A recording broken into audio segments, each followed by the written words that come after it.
Deer Middle School, and I went to their music class. And I don't know, when I was in middle school, people had trumpets and trombones and what have you. And this class was like rock school. They all had acoustic guitars.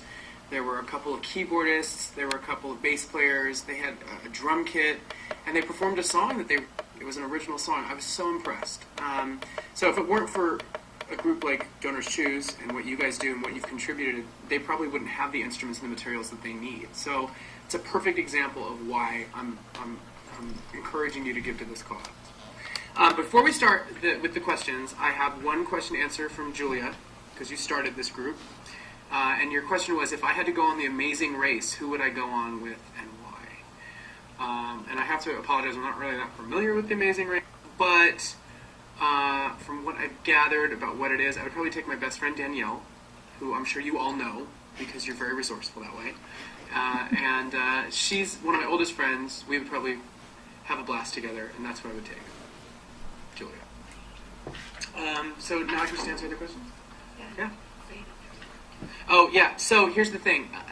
I would love to specifically answer them to who asked them, but unfortunately there's a bunch of duplicate questions. You guys are asking the same ones. I'm just going to answer them, and if you know it was your question, then you know it's you.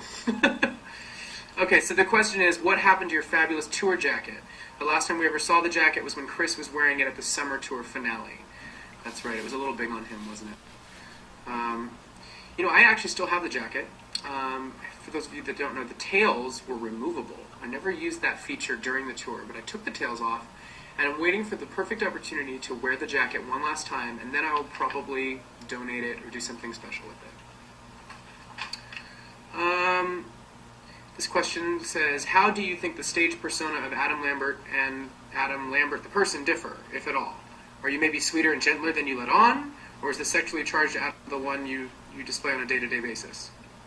I don't really know. I'm not that objective about myself, but I think I'm just when I'm on stage, I'm an enhanced, exaggerated version of myself. I don't think it's anything that I'm not when I'm on stage, but I'm definitely, if I live at 100% in my daily life, on stage is about 200%.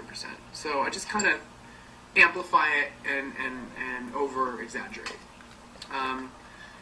I am a sexual person, and I am a gentle person, and I am nice. All three things. So I think also it comes out depending on what song I'm singing.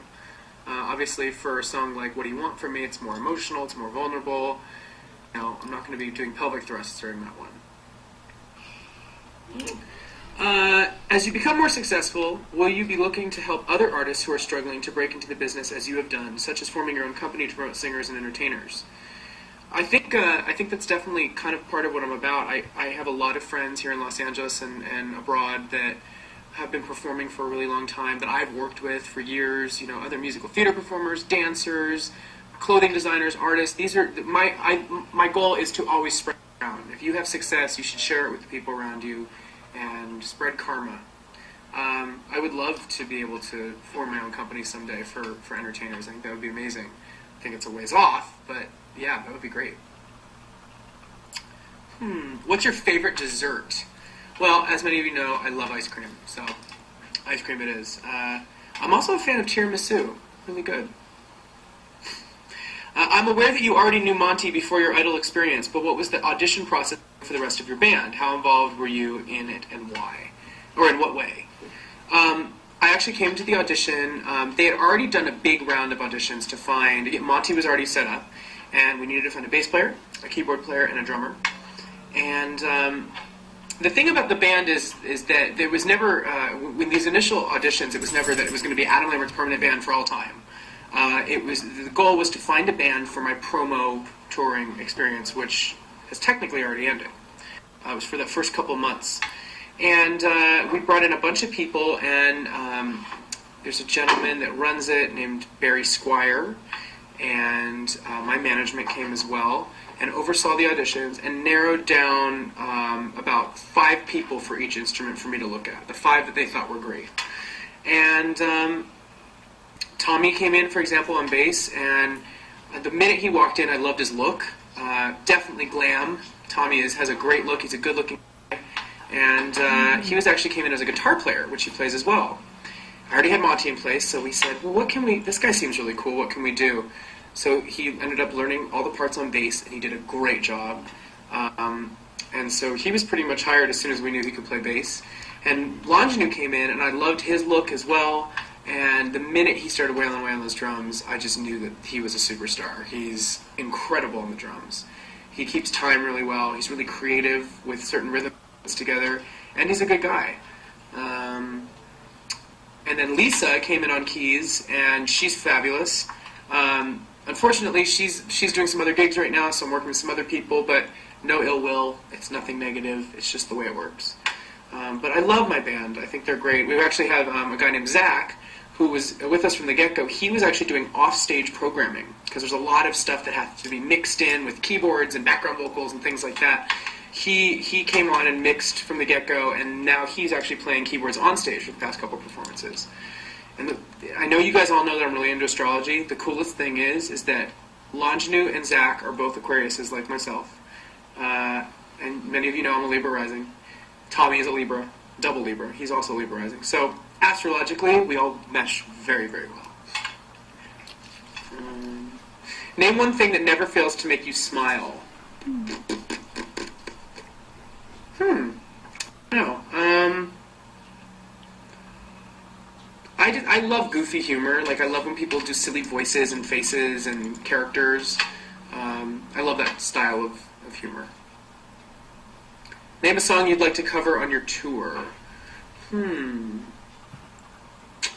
Well, I've been doing a lot of covers. You guys know what I love. I think it'd be fun to do Sweet Child of Mine would be really fun by Guns N' Roses. I think it would be fun to do Enter Sandman by Metallica, but kind of like change it. There's a handful that I would really like to do. I don't know. Let me keep thinking on that. You and your band have a great dynamic. What is your favorite thing about each band member?